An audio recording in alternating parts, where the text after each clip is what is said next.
morning, everybody. This is Victoria, your dog guru, and today we're answering a couple of your questions and discussing something that my sister is dealing with right now, which I feel like is we've touched on it a bit. So, if you haven't listened already to Kids and Dogs, it seemed like a good idea. Definitely have a listen to that. But right now, my lovely sister is the mother of two amazing boys, and one of them is super mobile and he's really active.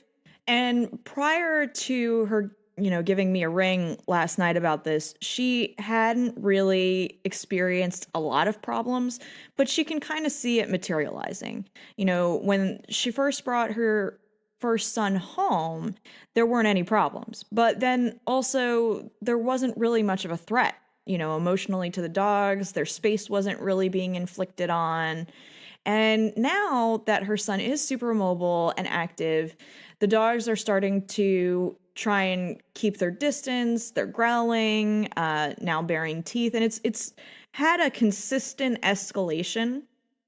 And one of the things that I was telling her last night, and I'm sure she's going to listen to this one, is that truthfully, you're going to see aggression surface and get amplified if there isn't a time for the dog to cool off. If there isn't a decompression period, the dog is just going to be constantly in a state of panic, emotionally, mentally, and they're always waiting for the next offense. And that's really, if you don't put a stop to it, that's really how a lot of bites occur. It's not that there was no warning, it's that those warnings perhaps just weren't taken seriously.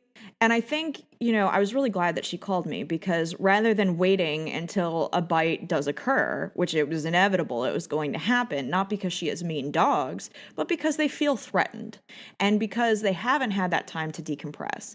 One of the first things I said to her was, you really need to give the dogs a break, because they were kind of on a 3-time-a-week cycle of showing this aggression, and they are trying to be clear. They're trying to set a boundary, but kids obviously can't read that boundary, and they certainly don't know that there's true danger waiting on the other side of pushing a dog, because they're too young in this case. So if you or someone has a newly mobile child, I'm going to give you the same advice that I gave her last night, which was, first of all, you need a little bit of distance from the problem. They need a break, you need a break, and the dogs need a feeling of security and essentially emotional detox, because without it, they're always going to be on edge. You just get into a vicious cycle that continues building and building. The other thing I said is, obviously, when you have a very young child, you can only interrupt behavior so much, because especially when you have a very, very young baby, you are kind of pulled in two different directions. So since she has two dogs, and she's had these two dogs for 3 and 6 years, or 4 and 6 years, somewhere around there, we really kind of owe it to the animal and to ourselves to give them the benefit of the doubt. First of all, these dogs have not previously shown signs of aggression. In fact, before her son was super mobile, this wasn't an issue at all, really, but the more energy he gets, and he's going to do the things that most children will do. Well, they'll chase the dog or they'll poke at the dog. And despite your best efforts, sometimes they just need space from one another. I'm not saying get rid of the dog any more than I'm saying get rid of the kid. What I am saying, though, is it's a smart move to give everybody a break by putting up baby gates, giving the dogs a safe outlet to exit, and not allowing your child to touch the dog. Because if you've already seen escalation, and, it's not like she's just sitting there watching all of this go down. She is telling her son to stop. She is stopping the interaction. But that isn't enough in and of itself right now, because the dogs are in such a pressure cooker situation, and they're trying to give honest warnings. They're like, I don't like this. But because a child is young and doesn't recognize the danger, it's not enough to turn the kid off from messing with the dog. So, I told her to go ahead and put up some baby gates.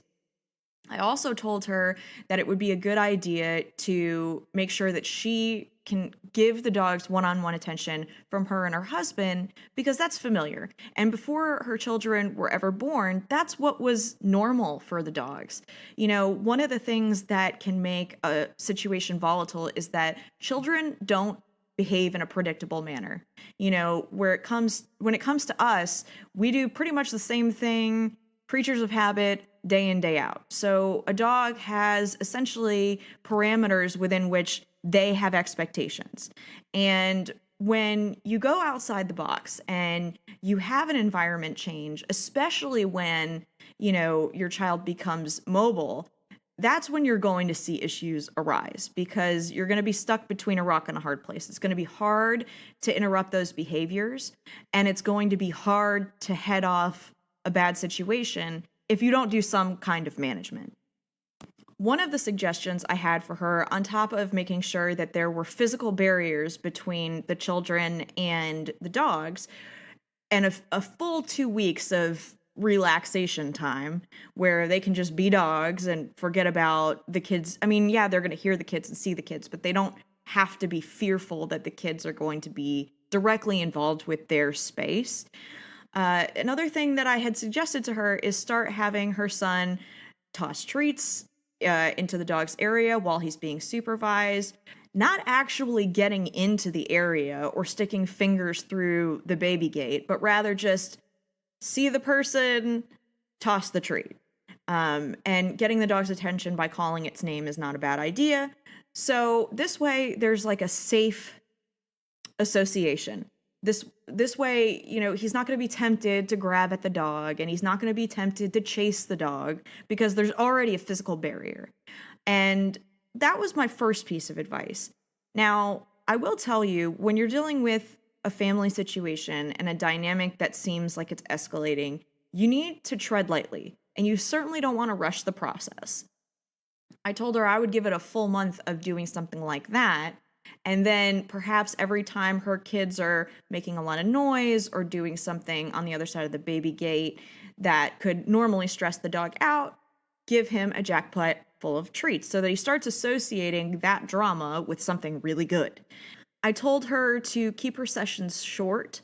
In truth, the reason I made that recommendation is because not only is she a busy mom, but she also has a situation where if you add too much pressure, you're only adding more fuel to the fire. And I mentioned to her that right now, her son is at an age where it's hard enough to get him to listen on normal things, and it has nothing to do with the kind of parent she is and everything to do with his age. So it may take quite a bit of time to start showing him and being able to successfully enforce what's okay to do with dogs and what's not. She was off to an excellent start teaching him how to pet the dogs. She certainly doesn't let him do things that he shouldn't be doing with the dogs. But, at this point, the dogs are like, I don't want this. I want them away. I don't want to deal with this. And so after this cooling off period is when you can start re-engaging a process, but in short segments and over a larger span of time. I mean, for me, I'm a parent and I love and adore my dogs. But if there were an aggressive situation that was in development, then it's my job to nip it in the bud when it's happening so that I don't ever have to pass this problem over to some other owner. And also because I owe it to the dog to address it. It isn't their fault. It is essentially them being subjected to something that's unsavory, that's stressing them out. And at least they're giving me that warning so that I can do something about it. I will qualify that statement by saying despite my life's work and having such a deep love for rehabilitating dogs, I do not outweigh a dog to a person. It doesn't mean I'm not going to be as committed to rectifying the situation as I would be if another person weren't involved or if a different breed were involved. What it does mean, though, is that sometimes, in very rare cases, a dog is just not suited to be around a child. And you can have the best of intentions and invest a tremendous amount of work into it, and sometimes it just can't work. Perhaps the dog is older and they're not ready for that sort of environmental shift. Perhaps they're, in some way disabled and they don't have that level of tolerance. Or it could be something as simple as they just aren't kid dogs. And it's just like us, not everybody is a kid person. So we have to take things seriously and be willing to make massive changes for it to actually work. Some tips that I would install immediately, especially if you have a newly mobile child, is first of all, don't let them get involved during feeding time. Do not let them near the dog's crate or wherever they sleep, because waking a sleeping dog could be a disaster in and of itself, especially if there's a dynamic where the dog feels pressure. So, those were a couple of suggestions I had for her. And, she's very committed to trying to rectify the situation instead of just calling it quits and finding a new place for the dogs to go, because she really does have an emotional commitment and bond with these dogs. And she's seen that when her children were first born, there weren't really issues. So it's not like because the kids were there, the dogs became aggressive. It really was a situation of, okay, now the kids are mobile, they're doing annoying things, and the dog has no tolerance for it. I told her to check out that previous episode I referenced earlier, because within it, I included a couple links from Sophia Yin of printouts of things that kids should do with dogs and things that kids should not do with dogs as a visual aid to throw up on the fridge and share not only with her husband, but also with her kids. So as they continue to develop and grow, she already knows what standard they're really shooting for. So this way, they're certainly not contributing to the problem. The other thing that I told her to keep in mind and in perspective is that this is a marathon. It's not a sprint.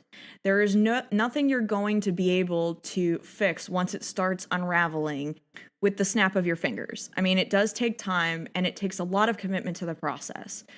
And, I told her, if you're running into issues, please contact me, because we might need to tweak some things. We might need to adjust some behaviors that we're asking, and there might be some distance that needs to be created on a regular basis. I know I had one client whose dog was about 11 years old, super nice dog, a lab, really family-oriented dog, and got along fine with her son until he became mobile, and the dog started getting irritated because her son would head over to the dog bed and try and pull at his fur, and the dog felt like there was no real relief from that dynamic. So sooner or later, he started to growl, then started to bare his teeth, and it never resulted in a bite, but it was going in that direction, and the owner knew that. So when she called me, she was like, I don't even know if we can keep this dog because my husband and I are really scared. And I validated her fear. It's a healthy fear to have if you see a dog escalating, but you have to take it all in context. Your dog isn't naturally aggressing. He's doing it as a result of what? In the case of that lab within the family where he had never shown previous signs of aggression, I told her, I was like, have you ever had days with your child where you're exhausted, where you just want to break? I was like, that's a mutual feeling. Your dog feels that too. And if he's not given that space, that break, that area to decompress, sooner or later, the pressure cooker is going to explode.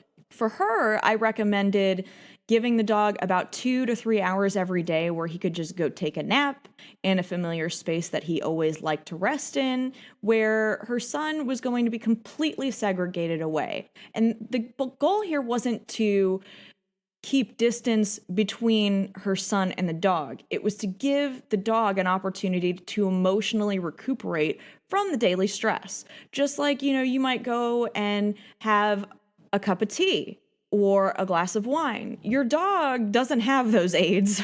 For them, a little one-on-one time with you, or, turning on the radio while they're laying on their favorite dog bed, can serve exactly that purpose. And once you identify what those essential pain points are, then you have to go about rectifying those and creating not only a safe space for your dog, but a safe dynamic for your child. And all of it has to be age appropriate. A kid isn't going to learn at a year old how to always behave around dogs. My young son has learned a lot at a young age, but I certainly would understand if he were to make a misstep.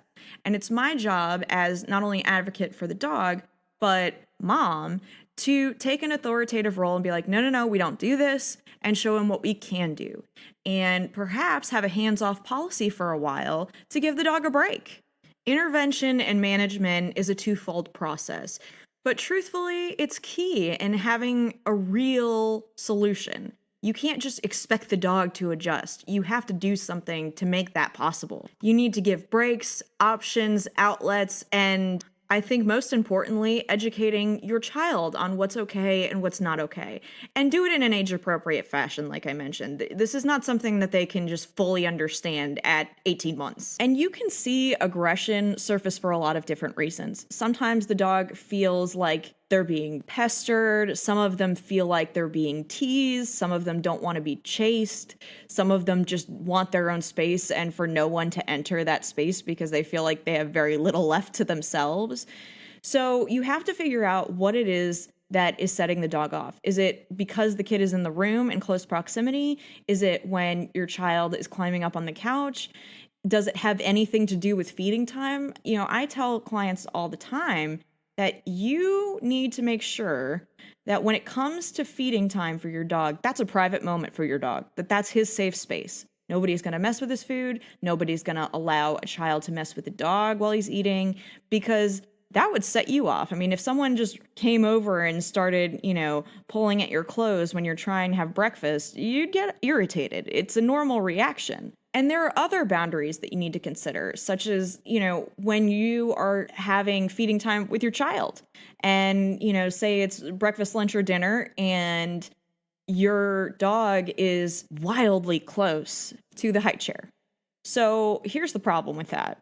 Sooner or later, when your child is hanging their hand off, that high chair holding food, the dog is going to go for it. I mean, it's natural. I wouldn't expect a dog to have the level of self-control, especially if they're not being told to be in a certain place when your child eats or cued to do something that has nothing to do with your child, either a leave it cue or perhaps a stay on the other side of the room. If they don't have a job, they're going to do what comes naturally. And that goes for all types of aggression. For that reason and several others, I always say that when your child is eating, your dogs need to be clear of the area. Whether you create that barrier with a baby gate, whether you teach your dog a solid stay out of the kitchen or, the dining room, wherever you're feeding your child, there needs to be a calm, clear, and consistent boundary there. Now, this goes for the dog that's never shown aggression, and this goes for the mom that never foresees that surfacing. But let me tell you something. If your child ever throws something off of the high chair food-wise, your dog is going, all right, I'm going to bust around here for a minute. And sooner or later, they're going to get a little bit more brazen. And that's with the nicest of dogs. You have to be vigilant, and you have to be really aware of the dynamic and the message you're sending to the dog. If you're showing the dog, okay, it's cool if you buzz around the high chair, or you're sending the message to your child that, yeah, it's okay to mess with the dog while he's eating, sooner or later, you're going to see a situation develop that perhaps you can't intervene fast enough in. Your dog might not have a strong sense of bite inhibition, and perhaps he accidentally snaps at your child's fingers because he's trying to get the food within it, or perhaps he starts feeling tempted and teased because, your child's offering food over the side and he's pulling it up, and, that drama can happen in a really short amount of time. So make sure never the two shall meet during meal times. Okay, so we also have a couple of questions that I want to answer today. The first one comes from Mr. Donnelly of Galway, Ireland. I'm always shocked when I find out that we have people all over the world listening, because especially out in Ireland, there seem to be a lot of you. And he writes, my dog polices my property, and while he's good at his job, doesn't pay much attention to me or my wife. Can this be helped? Doesn't he like us? I just don't get it. Mr. Donnelly, I can identify your problem somewhat easily. while it sounds like your dog has a really strong work ethic, which is great, and also super convenient when it comes to trying to manage your property, he may not really foresee the reason to foster a bond with you. So I don't know if you're doing any of these things, but I'm just going to run off a few things that I have coming to mind. First of all, if the dog sleeps outside, there isn't that denning connection that they would typically make with an owner or a pack mate or, a litter mate. There's nobody really sharing space. And for dogs, sleeping quarters can be very closely connected to a bond. So I don't know if you're doing that, but if you're not, that could be one factor. I'm not saying you have to bring the dog in, but I am saying that that could be a reason that there's a little bit of emotional distance there. The good news is that perhaps if that's not in the cards, there are other ways that you can bond with your dog. First of all, obviously petting them can be a bonding experience, but training can be too. Teaching them some basic obedience skills builds not only a good rapport between the two of you, but since there's a reward system involved, they really get motivated to be around you. They want to know what else there is to learn. They want to be engaging with you. And that can foster a pretty deep bond. In fact, a substantial one, depending on how much effort you really put into it. Another thing that could be at play here, I'm not entirely sure simply because you didn't mention a second dog. However, I'll throw this out there anyway. If you have another dog, they could be on what I refer to as the buddy system, where in essence, they're the providers of one another's needs, be it physical like play, emotional like physical contact or affection, or sleeping in the same space, and even working the property in tandem. This behavior can be even more prevalent in dogs who are litter mates, but it isn't mutually exclusive. Litter mates can have a tendency to fill one another's world up like they're magnets, and they can push you out of the running for a close bond. But that doesn't mean that you can't work on it and one can't be fostered.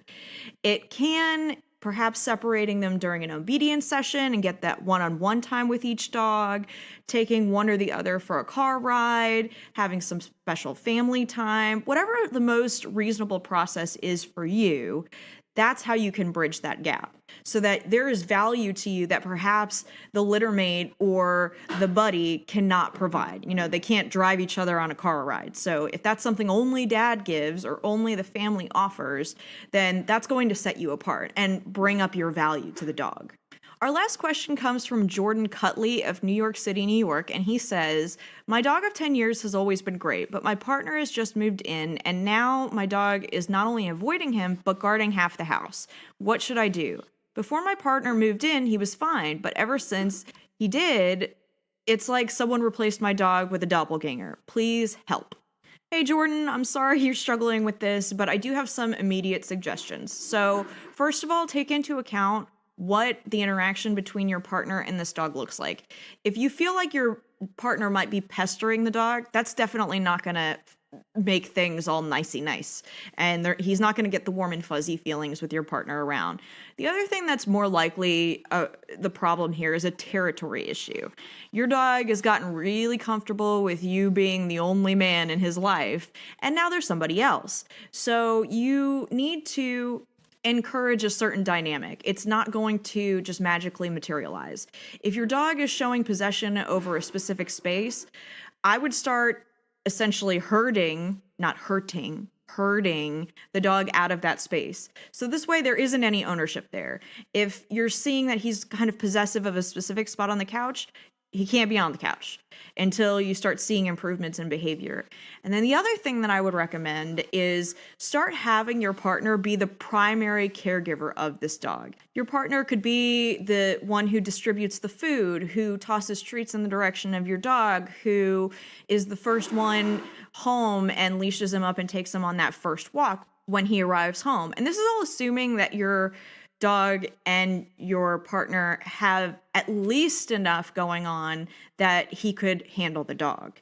Also, take note of if you're seeing this get a little bit more volatile when you're present. Ask your partner to key into, is it as bad as when you aren't present as the times that you are? Because if it is, then this is it's my dad and I'm not sharing sort of situation.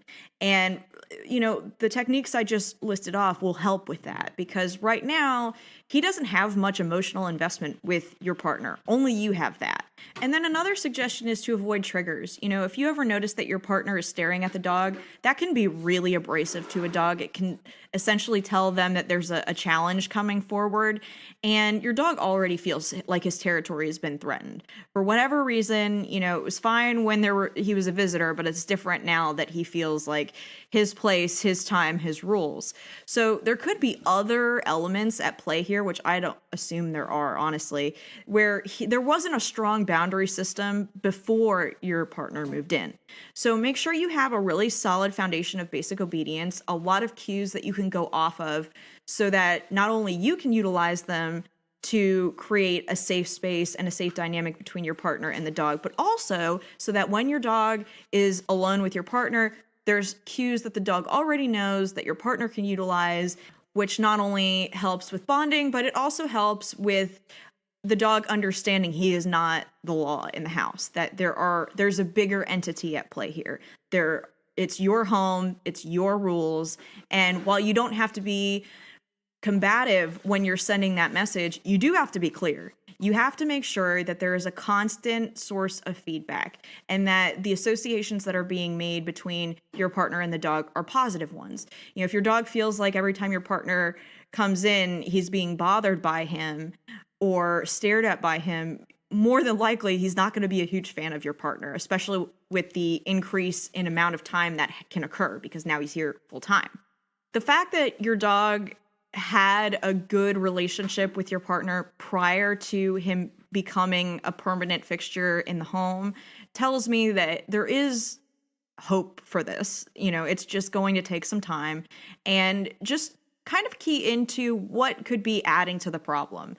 Like I said, staring, teasing, general pestering. Just like it could annoy a dog that a child's pestering them, it can annoy them when an adult is doing the same thing. So make sure that your partner isn't doing things like, barking at the dog or, mimicking the dog, because that's just going to be a huge turn off. So that's my suggestions on that.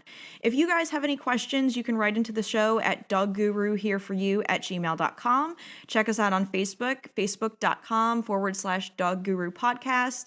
We've got lots of episodes, so if you're new to the show and you haven't listened to them all, I have a few favorites. One of my favorites is with Jane Miller, the psychiatric service dog trainer. Another is My Dog's Wolf, No He Isn't. And on the kid topic, I always recommend listening to Kids and Dogs That Seem Like a Good Idea.